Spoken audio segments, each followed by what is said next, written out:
Well, hey there, Facebook. It's Brock coming at you again with another How I Use video. Today we're going to be looking at how I use my pens. I use pens all the time. I use them every single day.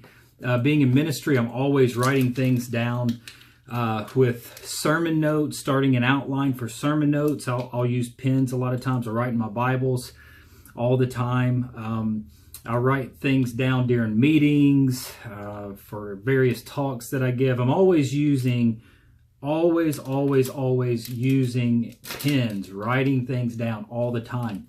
And because I do that, I collect a lot of different pens, because if you have to do something all the time, I'm of the mindset of try to find a way to do it that you like doing it. Okay, if I have to write all the live long day, I want to have something cool to write with. So starting off with my pens and how I use my pens, first off is fountain pens. Here's some of my fountain pens. I have some other ones. I'm in my church office. I have some other ones in my house, but here's some of the ones I have on hand that I use these the most. Actually, I don't use these hardly at all anymore. But so here's some of my fountain pens. If I write anything down, the vast majority of the things that I write with, the tools that I write with are these. I use fountain pens. So if I'm writing, unless it's just a really quick, trying to find a pen and jot something down if I'm on the phone or something, most of the time it's these. I'm using these all the time. So let me tell you a little bit about some of the pens that I write with. If you're familiar with fountain pens, these fountain pens are going to be a joke to you. Like if you're a fountain pen guy or girl, you're going to look at these like, man, that's some junk. I like them. So just bear with me. You can, if you're a super fountain pen fanatic, you might want to turn this video off. This might just make you mad. Anyway, so here's some of the fountain pens that I use. I don't have a huge budget for fountain pens, so I get cheaper fountain pens. But the ones I have write really well. I've had various fountain pens that were cheap that I've used. They don't work well, and I'll throw them out. They're cheap enough I can do that. But these are Jinhao 159. I have a red one just like it that I really like. These fountain pens are solid, man. I don't know what the material's made out of. This isn't an in-depth review of the pen, but it's like a aluminum or kind of a metally material. It's really heavy. It's a really heavy pen, and it's thick. It's let me give you here's just like a G2 pen. You notice that? I mean, it's huge in comparison. It's real fat, but it's really cool because when you take the screws off, you unscrew the cap, the section here becomes a little narrower, still thick though. And what I do with these fountain pens, if you notice the tip here that's called a nib, that's where your ink comes through and writes. There's various sizes of thickness of nibs. I always use either a fine or an ultra fine nib. I have to use those because I use a lot of cheap paper. And if you use an extra fine nib on a fountain pen on cheap paper, it won't bleed through quite as much or won't feather out. That depends on your ink also. Anyway, got these pens off eBay. I think it's like $7 for one of these or $6 for just the pen.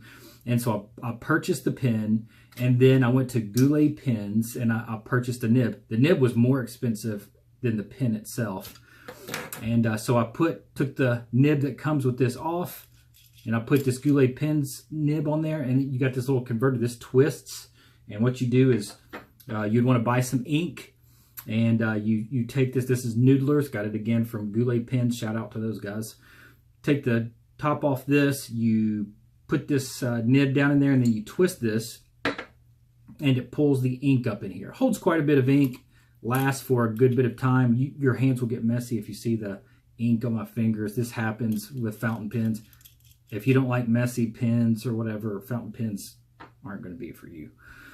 I love them. I love to write with them. Jinhao 159. Jinhao 159. Cheaper pens. Solid. You can use them as a weapon or you can write with them. Really cool pens. I like those a lot. Another one that I found on eBay that I really like, that's a Chinese pen. It's called Wing Sung. It's a Wing Sung 3008. And how I found this one is I really like the TWSBI pens. TWSBI, I don't know the model numbers, but they look like this.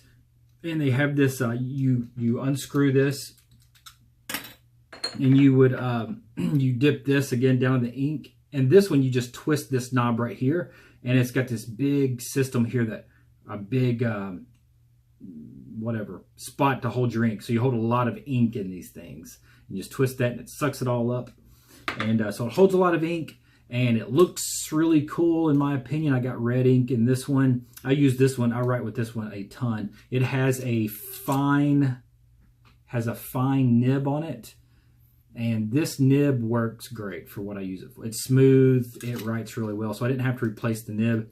I got a package of these that has different colors. This little part right here are different colors.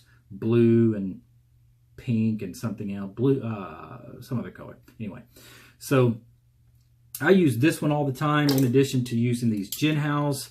Then there's another one. This is a Wingsung also, and I apologize, I don't know the model number on it. But this one is a clear, it's transparent, where you can see all the inner workings, which I think is really cool. It's got a little, I don't know if that's going to focus. I can't see if it is or not. But it's transparent. It's a Wingsung, and it has an extra fine tip on it. So it's a really, really, really fine tip, and it's the one that came on it. And this one also works really well. Now, this one doesn't twist right here. You actually have to take it apart. Is it going to? Yeah, it's going to come apart. This one comes apart like the big Jinhao one. You dip that in there, and you twist this, and that fills it up. And they get kind of leaky. If you can see in that barrel, it's kind of leaky in there. But generally, when I write with these, I don't get ink all over me. I was messing around with these. That's why I have ink on me right now. And this cap is just a click cap. Isn't that a cool sound? I like that.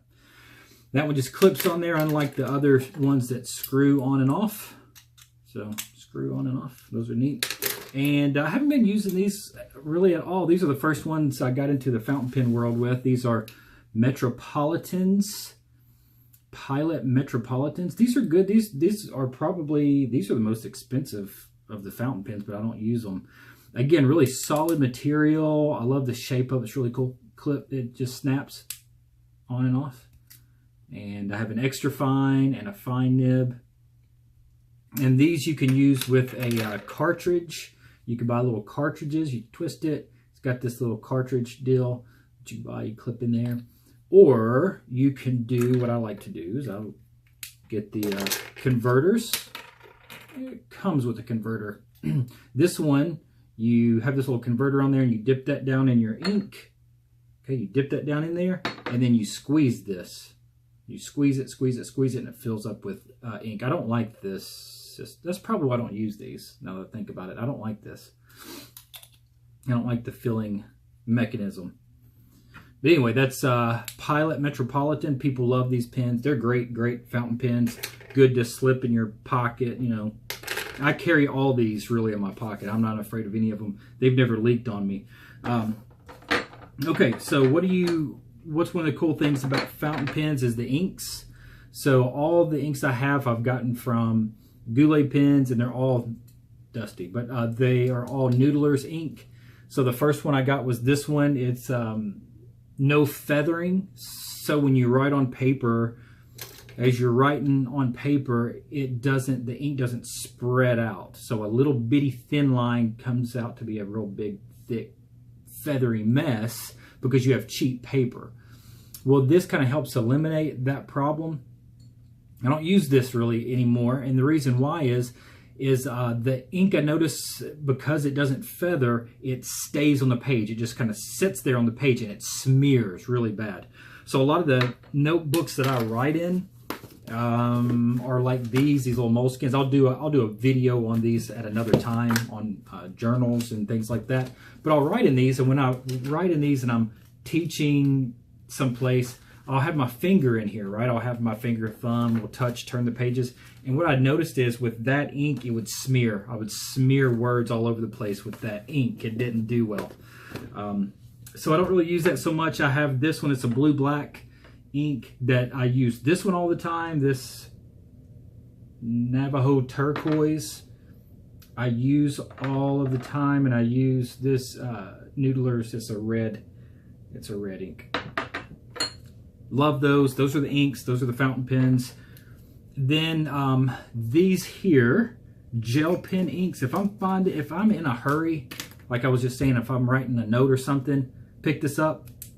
Look, clicky, right to the point. Pick it up on the phone. Pick this up right with it. I love the gel, and I like the 07 finer tip. And here's some other just cheap clicky pens. Got at Walmart. Gel ink. I like this one. Uniball. I like that one a lot. But favorite, quick pens, G2, Pilot G2. Those are my go-to. Those are my favorite. Bible pens. So I write in my Bible often, and I use these pens to do that. I use the micron, the Pigma Micron 005. Not everybody likes the 005, but one of the Bible that I write in the most has really thin paper. I write in a wide margin, ESV, Crossway, Heirloom, Goatskin edition, but the paper is really thin. So I use Pigma Micron 005s all the time. Love these things. And I even use this in Bible with thicker paper. I use these. I just like these a lot. I don't write with any other pen in my Bible.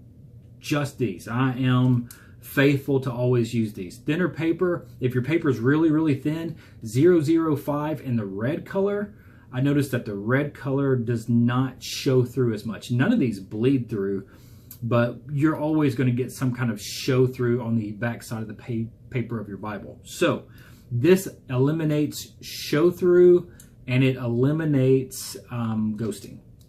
So I use these all the time in my Bible for writing sermon notes in my Bible. For other Bibles I have, like this Bible here is I call this my workbook.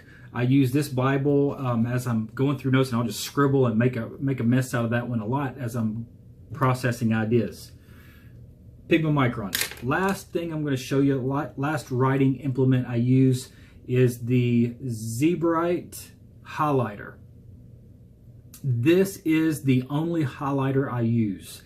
I love this highlighter. It's perfect. The reason why I like this highlighter, in my personal experience, I've used Sharpie and every kind of generic brand out there, and they would all bleed. They would bleed through, and it's generally when you highlight something. So you highlight a passage of scripture, and then when you stop, it's like always, as soon as you stop, it will puddle right there and bleed through. Always happened with me. Maybe I need to be quicker getting off of the Bible with it. This greatly reduces that. The ink in here is really, really good. It's a fluorescent pigment ink, and very, very good ink. Very, very good ink. The second thing I like about this, or the third thing, or the fourth thing I like about this highlighter, is that not only do you have this chisel tip, okay, you got a chisel tip, but you have this. I use this in the most. Little fine tip highlighter.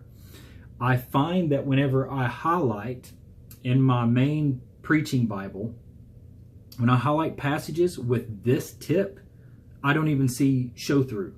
You know how when you highlight a passage, it won't bleed, but when you flip the page, you can see that kind of ghosting of that color.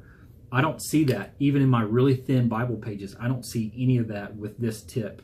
Maybe if I was direct sunlight, maybe a little bit, but I'm telling you, that is where it's at. I don't use any other color. Yellow just does better for me. I've always used yellow. That's not to say that I might not change later on down the road. I tried this highlighter, the dry highlighters. Watch this. You click this, it comes out there. It's like a little hard, it's a dry deal. I really dislike these. Some people love them, and if you love them, that's great, because they don't bleed through, obviously. I just don't like that highlighting experience with that, like a crayon or something. I don't like that. Anyway, guys, listen, I have more Bible reviews and journal reviews and how I use my reviews. I have some ideas about some podcasts. I listen to a lot of Christian podcasts coming down the road, how I use my time in my car, and various podcasts that I listen to. I have some ideas on how I use my notebooks, various notebooks that I use and journals that I use. So listen, guys, if you like these videos, please like, subscribe. If you have comments, you want to add any suggestions on what you would like to see coming up in the future, please leave comments down below. I would love to answer any questions, and I'll try to answer the best that I can. Love you guys. Have a good day. God bless.